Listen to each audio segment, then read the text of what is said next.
Pertamina Inspirasi, untuk merealisasikan program BBM satu harga ini. Tahu tapi kontribusi, dengan melihat dengan main ya udah jadi bisa. profil, ikutan karena ya ini ayahnya yang dialog dari spesial. Waktu itu Dengan Pertamina melihat Papua dengan Nah, main ya Bismillahirrahmanirrahim. Assalamualaikum warahmatullahi wabarakatuh. Pemirsa MT yang dirahmati Allah Ta'ala, senang sekali berjumpa kembali bersama saya Muhammad Fahrizal dalam program Dialog Spesial. Pada episode kali ini, dalam semangat memperingati Hari Buku Nasional, sama-sama kita akan berbincang membahas seputar dunia literasi dan dunia penulisan. Dan untuk itu telah hadir bersama kita semua seorang narasumber, Ahmad Mustafa, atau sosok yang kita kenal dengan sebutan Kang Opan. Untuk mengenal beliau lebih jauh dan membahas seputar dunia penulisan dan penerbitan, langsung saja kita sapa narasumber kita. Assalamualaikum warahmatullahi wabarakatuh, Kang Opan. Waalaikumsalam. Bagaimana kabar hari ini, Baik, Kang Opan? alhamdulillah. Alhamdulillah. Gimana kabarnya? Alhamdulillah sama-sama. Ais. Oke, Kang Opan, untuk mengawali perbincangan kita hari ini, Yap. bisa disampaikan ke masyarakat seputar bagaimana awalnya Kang Opan untuk memutuskan menjadi seorang penulis dalam arti penulis yang profesional ya, karena sudah Gitu. diterbitkan dan sebagainya. Kalau suka menulis sih sebenarnya udah dari kecil ya. Dari umur 7 tahun kalau nggak salah, saya masih ingat waktu itu SD.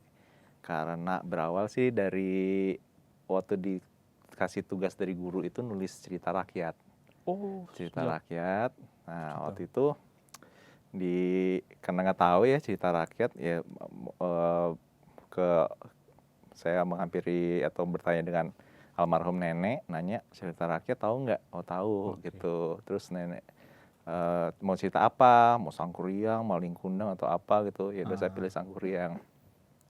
Jadi waktu itu nenek menceritakan, saya nulis. Dari situ kok asik gitu ya, kok menyenangkan kegiatan menulis itu. Jadi sejak saat itulah suka menulis, banyak belajar nulis. Tapi ya waktu itu kan masih sekolah ya, cuman suka nulis aja gitu kan. Nulis apapun lah, dari komik, cerpen, puisi segala macem. Iya. Tapi kalau keinginan tadi mau jadi penulis profesional sebenarnya mungkin keinginan itu sudah ada waktu kuliah kali ya. Oke. Kuliah kayak waktu itu pengen punya karya gitu, keinginan itu akhirnya oke deh, nanti pengennya sih, rencananya sih lulus kuliah pengen punya buku sendiri. Oh, gitu. Tapi nggak kesampaian. Iya. Jadi waktu itu buku yang terbit, satu-satunya buku yang terbit saat kuliah ya udah skripsi doang gitu. Iya. Karena waktu itu mungkin tulisan masih jelek dan sering ditolak penerbit juga gitu. Akhirnya, tapi dari sejak kuliah itu belajar pengen gimana sih cara supaya karya diterbitkan gitu ya, diterbitkan secara nasional, secara luas, masuk toko buku segala macam, itu sejak kuliah. Oh, gitu. jadi sejak masa kuliah itu menulis artikel dan semacam itu sudah mulai Menulis semua sih saya dulu, tapi keinginan saya itu waktu itu pengen nerbitin novel. Karena saya kayaknya lebih senang menulis fiksi ya, prosa gitu ya, karangan bebas. Jadi pengennya sih waktu itu nerbitin novel. Jadi tapi baru kesampaian itu pas udah kerja sih, tahun 2013. 2013. Gitu. Oke, kemudian sejak masa kuliah Kang Opan nih, upaya atau usaha Kang Opan nih untuk mempublish tadi tulisan-tulisan fiksi dan sebagainya itu. Jadi dulu sih nulis gitu ya, nulis novel, terus saya kasih ke penerbit gitu ya. Tapi ya alhamdulillah sering ditolak sih. Tapi berangkat dari hal itu kan gitu. justru. Jadi nulis ditolak terus. Jadi alhamdulillah hampir semua penerbit besar Indonesia udah pernah nolak saya dulu karya saya. Jadi istilahnya, tapi karena seneng ya, karena suka, karena passion juga nulis, jadi akhirnya ya tolak sih ya bersedih, tapi kemudian kayak pengen nyoba, penasaran pengen gimana sih caranya. Iya. Sampai akhirnya waktu itu udah lulus kuliah tapi nggak kesampaian juga nerbitin novel. Akhirnya saya mikir penasaran nih kenapa ditolak mulu. Akhirnya saya pengen kayaknya coba deh kerja di penerbitan gitu, untuk jadi editor gitu, biar tahu apa yang diinginkan penerbit supaya bisa diterima gitu kan. Novel yang kayak gimana sih diterima penerbit segitu. Jadi pada akhirnya waktu itu ada kesempatan untuk bekerja di penerbitan saya ambil dan sempat juga jadi editor selama 5 tahun gitu di beberapa oke. penerbitan gitu. Oke, selama masa itu Kang Opan bekerja di penerbitan itu terus Kang Opan itu terus berupaya supaya tulisan-tulisan Kang Opan itu terbit atau seperti apa? Iya, jadi kan akhirnya kan karena di editor kan berarti kan setiap hari kerjanya membaca kan, iya. baca buku segala macam ini. Jadi dari situ saya belajar gitu, dari situ saya belajar penulisan juga, soal EYD dan lain sebagainya gitu kan. Belajar mengedit juga, menyunting gitu kan. Jadi akhirnya tahu proses dari awal nulis sampai akhirnya nerbitin tuh tahu gitu. Akhirnya waktu itu sempat juga yang justru novel pertama saya coba pengen penasaran karena waktu itu sering ditolak, akhirnya coba deh kalau saya nerbitin sendiri gitu. Ternyata bisa gitu, dibantu oleh teman, dibantu oleh orang tua juga gitu. Tapi kemudian novel kedua saya baru bisa benar-benar terbit di penerbit besar gitu. Iya, di label besar. Nah sebenarnya sih yang novel pertama juga sebenarnya terbit sendiri tapi masuk toko buku gitu. Masuk toko buku. Jadi akhirnya ilmu-ilmu yang dari penerbitan itu saya pakai gitu untuk ini sendiri kayak gitu. Oke, sebelum ke penerbitan kita mulai ke penulisan dulu Kang Opan. Oke, siap. Hal yang memotivasi Kang Opan itu untuk menulis itu tadi buku-buku yang Kang Opan rasa wah ini kayaknya bisa nih kalau kita dalam artian dikomersilkan itu. Motivasi saya menulis sebenarnya sih pertama kan emang Apakah karena komersilnya itu atau enggak sih. Jadi sebenarnya sih itu hal lain ya. Jadi saya menulis itu kan memang suka ya. Dari awal memang suka gitu. Terus kedua tuh ada kayak kata penulis siapa ya? Kalau nggak salah Toni Morrison atau siapa itu. Kalau kamu tidak menemukan buku yang ingin kamu baca, tuliskan. Oh Gitu. iya dia. Jadi dulu itu waktu zaman saya masih zaman-zaman kuliah, zaman-zaman SMA itu kebanyakan buku-bukunya itu berupa teen lit gitu. Saya tuh pengen buku-buku yang yang saya pengen baca itu di waktu itu di Indonesia itu jarang yang kayak gitu. Akhirnya karena itulah saya pengen nulis ya karena saya pengen baca buku cerita ini saya tuliskan gitu. Persepsi yang diajarkan yang merubah persepsi. Betul. Jadi istilahnya ada cerita-cerita yang kayaknya jarang ditemuin di Indonesia atau saya tertarik dengan cerita itu, saya pengen menceritakannya, saya tuliskan gitu. Soal komersil sih sebenarnya bonus lah ya gitu. Saya nggak bilang juga kalau saya nggak seneng dapat royalti gitu ya. Bisa dipungkiri ya. Nggak bisa dipungkiri gitu. Tapi karena saya seneng aja sih, emang dari kecil seneng menulis gitu. Oke, ke penulisan itu Kang Opan. Novel yang pertama Kang Opan terbitkan sendiri tadi disebutkan begitu kan. Kira-kira hal yang membuat Kang Opan itu dalam artian wah kayaknya ini bisa laku gitu di pasaran di masyarakat itu. Sehingga berani untuk menerbitkan tadi Kang Opan sampaikan dengan cara sendiri gitu. Jadi sebenarnya sih novel pertama saya itu saya tulis, saya terbitkan karena sebenarnya terdorong rasa sebenarnya kesal saya karena dulu itu pernah sebelum nulis novel pertama itu pernah nulis novel lain, saya kasih ke penerbit, diterima gitu, udah dapat kontrak segala macem, tapi nggak diterbit-terbitin gitu dalam sampai waktu batas akhir kontrak itu selesai nggak terbitin juga. Saya tanya kenapa, saya tanya apa, nanti mas nanti gitu sampai akhirnya nggak saya perpanjang deh. Kayaknya saya kayak mungkin karena mungkin masih penulis baru gitu ya, mungkin karena nggak punya pasar atau kayak gimana gitu. Dari situ rasa kayak saya pengen nulis nih sebuah novel yang kayaknya yang bakal bikin penerbit lain itu nantinya nyesel salah gitu. Sebenarnya agak salah juga ya motivasinya gitu ya. Jadi istilahnya dari situ kayak apa ya? Mungkin sebagai bentuk pembuktian diri kali ya. Jadi akhirnya kemudian saya ingat kata ayah saya itu pernah bilang waktu itu saya hampir mau udah deh perpanjang aja deh kontraknya, saking pengennya ya diterbitin, tapi kemudian ayah bilang gini, kamu punya bakat, kalau orang tidak menghargai bakat kamu ya udah, jadi istilahnya cari aja orang yang akan menghargai bakat kamu gitu. Dan kemudian ternyata alhamdulillah yang menghargai bakat saya justru adalah teman-teman saya sendiri, orang tua saya sendiri, keluarga saya sendiri. Dari situlah saya istilahnya kalau pas saya mau nerbitin buku mereka mendukung gitu, dan dari situ membuka pintu-pintu kesempatan yang lain sih. Akhirnya kemudian kan dapat tawaran diterima novel selanjutnya itu di penerbit besar dan lain sebagainya gitu sih. Oke, sejauh ini Kang Opan sebagai penulis buku, kira-kira berapa buku yang sudah Kang Opan tulis atau lebih tepatnya yang sudah diterbitkan gitu?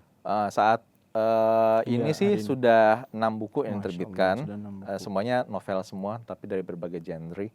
3 itu adalah trilogi, Dead Smokers Club itu iya. tentang klub remaja sih, namanya aja serem tapi sebenarnya bukan cerita Tidak, horor oke. gitu.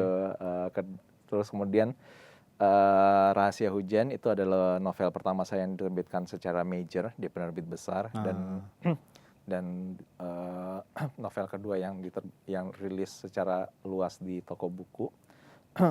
Kemudian Surat dari Kematian itu horor, dan terakhir adalah Anak Gembala yang Tertidur Panjang di Akhir Zaman.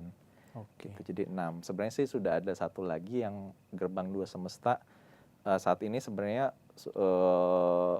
dalam proses lah. Oke, dalam proses. Mungkin akan segera terbit juga. Oke, bisa diceritakan Kang Opan selanjutnya ke pemirsa di rumah soal bagaimana Kang Opan bisa masuk dapur penerbitan yang major gitu. Jadi ya pertama karena waktu itu memang sempat kerja juga kan di penerbitan ya. Jadi mungkin adalah sedikit link atau teman-teman yang penulis lainnya atau dari penerbitan lainnya, dan sebenarnya juga terbantu juga waktu itu oleh teman saya yang istilahnya waktu itu dia adalah kayak semacam pembaca pertama untuk sebuah penerbit. Jadi istilahnya penerbit memakai ada tim orang yang istilahnya membaca ini bagus nggak nanti untuk dikomunikasikan penerbit itu. Dan salah satu teman saya adalah yang di situ. Kemudian ternyata coba dong kirimin naskah kamu ke ini, saya baca, dan ternyata dia suka, dia tawarin ke penerbit, ternyata penerbit juga mau kayak gitu. Jadi karena waktu itu ada link ya, ada koneksi, ada temen gitu ya di situ, dan kemudian ternyata menyukai karya saya, ya alhamdulillah gitu masuk. Masya Allah. Oke, kemudian bisa diceritakan juga ke pemirsa di rumah Kang Opan soal salah satu tulisan Kang Opan yang mendapat penghargaan itu. Oh iya. Suatu hal yang membanggakan kan? Alhamdulillah sih. Jadi yang waktu itu yang dapat penghargaan judulnya Anak Gembala yang Tertidur Panjang di Akhir Zaman. Gitu ya. Ini diangkat dari kisah nyata, kisah perjuangan seorang sekarang sih sudah jadi Ahmadiyah, Ansor. Jadi seorang Ansor dari Semarang itu, ini diangkat dari kisah nyata. Yang dulunya dia kehidupannya sangat gelap lah, dari dunia hitam lah ya.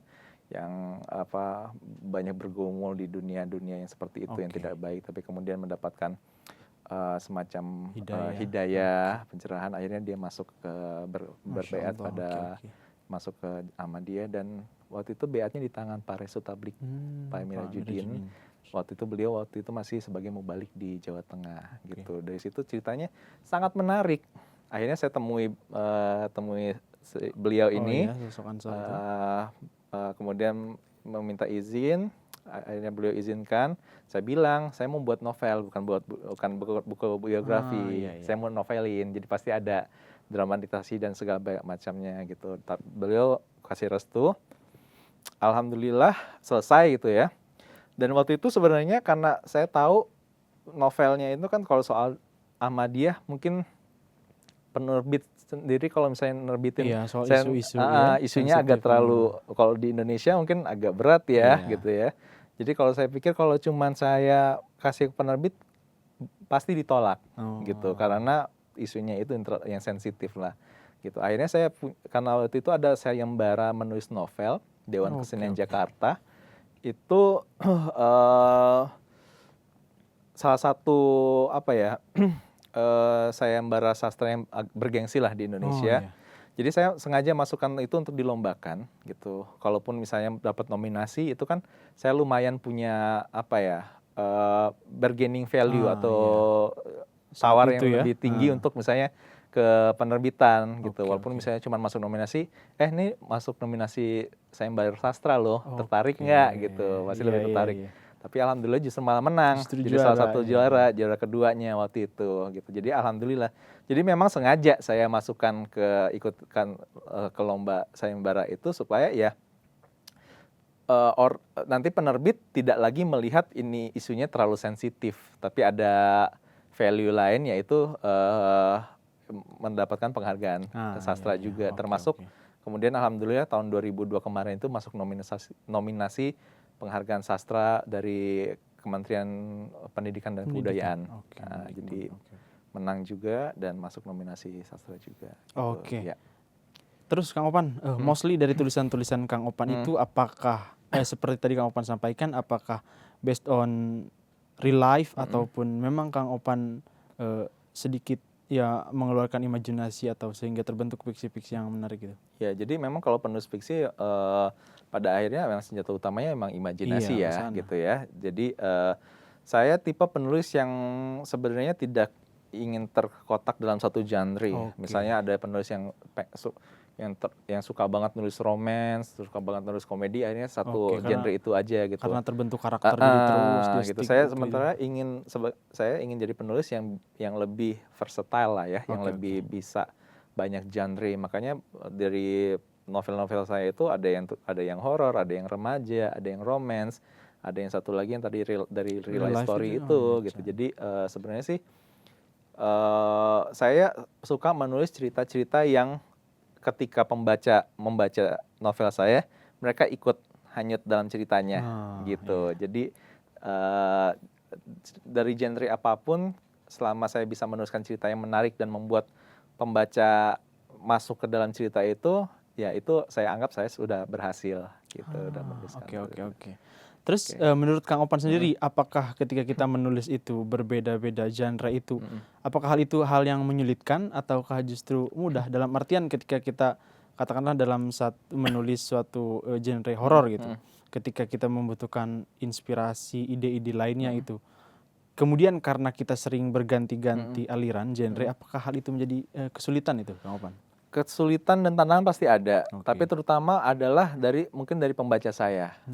Dia ada misalnya pembaca yang istilahnya jadi istilahnya Selalu terbawa di karya sebelumnya gitu. gitu. Ada yang mengharapkan saya terus menulis horor karena memang dia suka bacaan horor gitu. Jadi ketika saya menulis dengan genre yang berbeda, mereka kayak Kehilangan sosoknya. ini penulisnya mau kemana sih gitu kan? Gitu. Iya. Tapi kalau soal ide sebenarnya sih saya justru kalau misalnya kesulitan mendapatkan ide enggak, karena ide bisa datang dari mana aja gitu. Yang menyulitkan adalah ketika bagaimana ide tersebut yang bagus tersebut bisa nggak itu menjadi cerita yang bagus. Cerita yang bagus dalam artian bisa nggak saya jadikan novel yang bagus gitu. Itu yang menjadi tantangan sebenarnya. Kalau ide mah banyak di kepala tuh banyak dan belum yang masih mentah itu ide yang katakan masih mentah dalam artian cuman ide bagus aja, tapi kemudian kalau diturunkan jadi cerita itu belum tentu bagus gitu. Oke.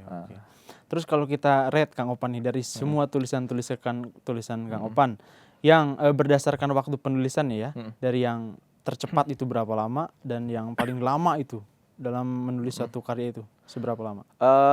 Paling cepat kayaknya 3 bulan. 3 bulan. 3 bulan itu Surat dari Kematian itu cepat 3 bulan. Anak Gembala yang Tertidur Panjang di Akhir Zaman juga 3 bulan karena waktu itu ada deadline lomba. Karena lomba itu ya. Anak Gembala itu. Kalau yang paling lama itu trilogi Dead Smokers Club itu sampai 3 tahun. 3 tahun. Jadi satu buku 1 tahun. Karena waktu itu mungkin karena saya masih belajar gitu ya, masih belum bisa mendisiplinkan diri dalam menulis gitu. Jadi menulis itu tergantung mood gitu. Akhirnya kalau pas mood ada nulis, pas nggak mood nggak nulis. Akhirnya kemudian pas dibaca lagi kok jelek, akhirnya dirombak-rombak terus. Akhirnya 3 tahun baru beres gitu. Jadi yang paling cepat mungkin 3 bulan lah. 3 bulan. Gitu. Oke, hal yang menarik Kang Opan, dalam 3 tahun itu kan tidak karena keseharian dan lain hal kan tidak melulu kita itu ada di dalam hanyut di dalam tulisan itu kan. Kita menjalani kehidupan kita, bekerja dan sebagainya.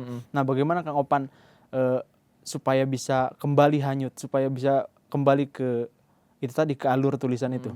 Caranya jadi- gimana Kang Opan? Jadi sebenarnya sih kalau saya sebelum nulis pasti saya punya kerangka karangan dulu Iya. gitu. Dari awal sampai akhir saya harus tahu dulu endingnya kayak gimana. Awal ini kayak gimana. Jadi biasanya kalau sudah nulis kalau misalnya berhenti di tengah jalan pun pas saya mau balik lagi karena misalnya ada kesibukan Iya. kerja dan lain-lain, saya balik lagi tinggal lihat aja kerangka karangnya saya udah sampai mana. Tinggal lanjut aja dari situ gitu. Oke. Atau kadang juga saya baca ulang lagi sih. Biar kalau misalnya agak iya. terlalu lama ditinggal saya baca ulang lagi, oh ternyata dari situ gitu sih. Jadi harus punya kerangka karangan dulu sih. Saya nggak bisa tipe penulis yang langsung nulis gitu aja gitu. Oh iya. Jadi memang harus punya kerangka dulu. Paling Oke, nggak oke. poin-poin tulisan udah sampai mana sih kayak gitu. Oke, menurut Kang Opan sendiri yang Kang Opan amati saat ini soal novel, tulisan-tulisan itu perbandingannya menurut Kang Opan di dunia digital ketika dipublish di digital ataupun secara fisik itu mungkin lebih laku di pasaran itu yang sisi mana Kang Opan? Jadi Untuk saat kalau misalnya untuk buku fisik dan buku digital ya, di Indonesia sebenarnya masih banyak buku fisik. Oh, justru di Indonesia. Masih banyak buku fisik. Digital udah mulai bergeliat, tapi orang-orang mungkin masih suka baca buku fisik ya. Iya. Tapi mungkin kalau generasi yang di bawah saya, misalnya anak SMA ke bawah, katakanlah mereka baca buku mungkin lebih suka digital. Oh, mungkin sekarang Gitu ya. Kalau misalnya yang katakanlah yang sudah seumuran saya ke Iya, atas gitu ya, oke. yang kalau mata itu capek kalau lihat layar terus-terusan gitu, mungkin lebih suka fisik gitu. Jadi sebenarnya sih sekarang memang banyak penerbit yang udah mulai beralih ke digital. Karena kan sekarang kayak yang koran, surat kabar dan sebagainya udah kan sudah perlahan masuk ya ke beralih, ke iya. digital semua kan. Saya rasa juga lama-kelamaan mungkin buku juga akan ke digital Menyesuaikan, juga oke. gitu. Dan sekarang sudah banyak juga platform-platform penulisan yang istilahnya bisa dengan mudah istilahnya merilis atau menulis di platform tersebut, digital tersebut, sehingga pembaca bisa membaca dengan mudah gitu. Oh, oke. Kemudian dalam semua karya-karya Bang Opan nih, menurut Kang Opan itu yang terbaik itu apakah ketika Kang Opan sebagai penulis itu mengikuti pasar atau berupaya tetap dengan ide-ide Kang Opan itu sendiri? Saya kayaknya bukan tipe penulis yang ngejar pasar deh, Oke. karena pasar itu dinamis. Iya. Pasar itu dinamis dan pembaca terbesar di Indonesia adalah pembaca muda usia remaja dewasa muda. Usia SMA sampai 25 Iya, tahun. untuk genre seperti itu ya. Ya pembaca muda gitu, pembaca muda perempuan Oke. dan kalau nggak salah pembaca muslim gitu. Jadi sebenarnya kalau saya ikut pasar, saya harusnya menargetkan tulisan saya untuk pembaca muda, perempuan, muslim gitu. Oke. Tapi kemudian saya banyak cerita-cerita yang sebenarnya tidak melulu harus mengikuti itu gitu. Jadi istilahnya saya bukan penulis yang ngejar pasar, Dipandang pasar. karena pasar itu seperti kata saya bilang dinamis dan kadang sulit ditebak Iya, gitu. Karena mereka juga pembaca-pembaca muda adalah pembaca-pembaca yang dinamis. Mereka mencari bukan tipe pembaca yang setia pada misalnya satu penulis aja gitu. Maka pasti mereka pembaca yang walaupun punya penulis favorit tapi pasti membaca banyak ini lain gitu, tulisan lain gitu. Jadi saya percaya kalau setiap tulisan itu punya pembacanya sendiri.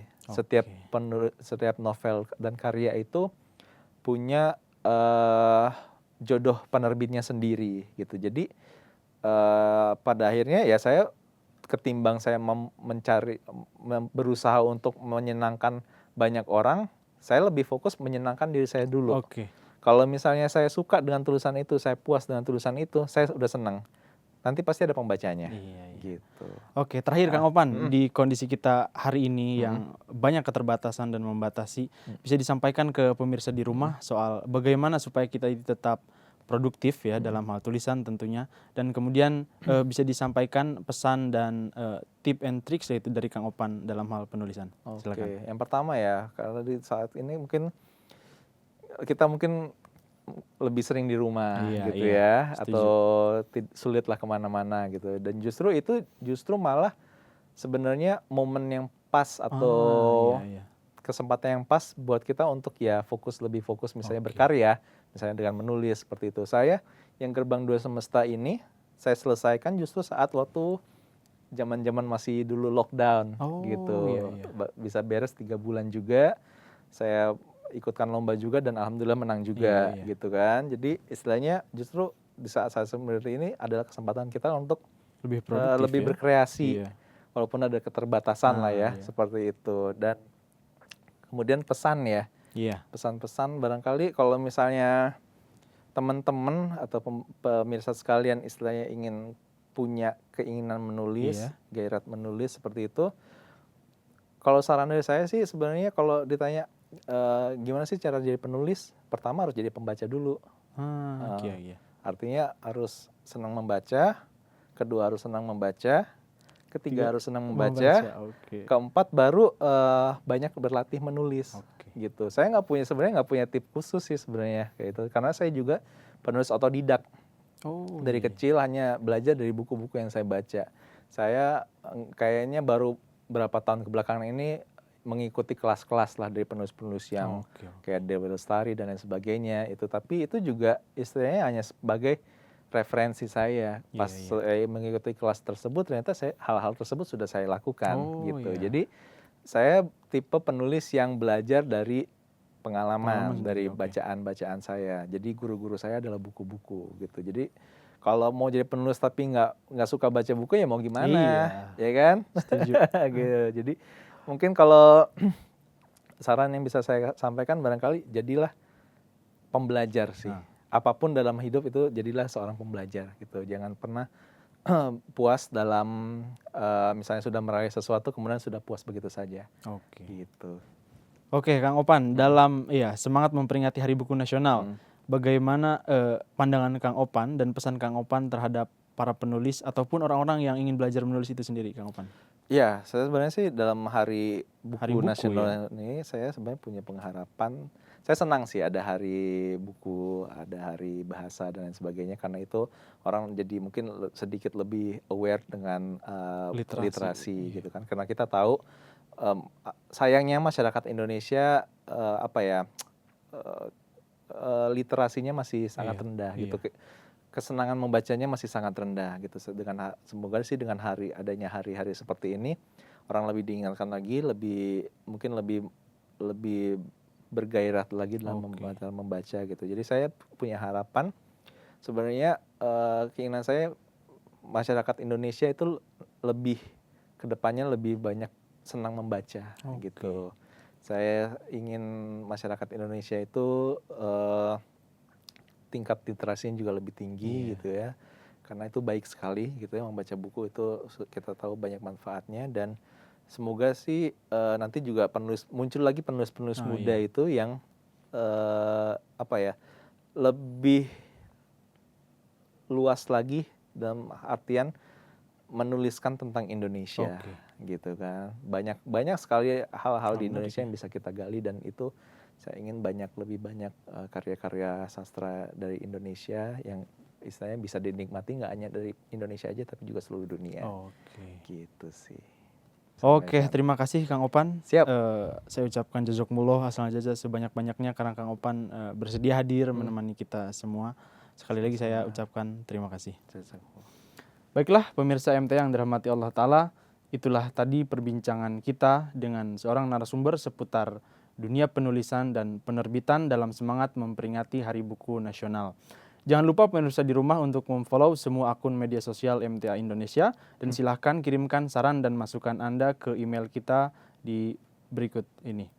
Saya Muhammad Fahrizal beserta segenap kru yang bertugas mohon pamit undur diri. Wabillahi taufik wal hidayah. Assalamualaikum warahmatullahi wabarakatuh. Waalaikumsalam.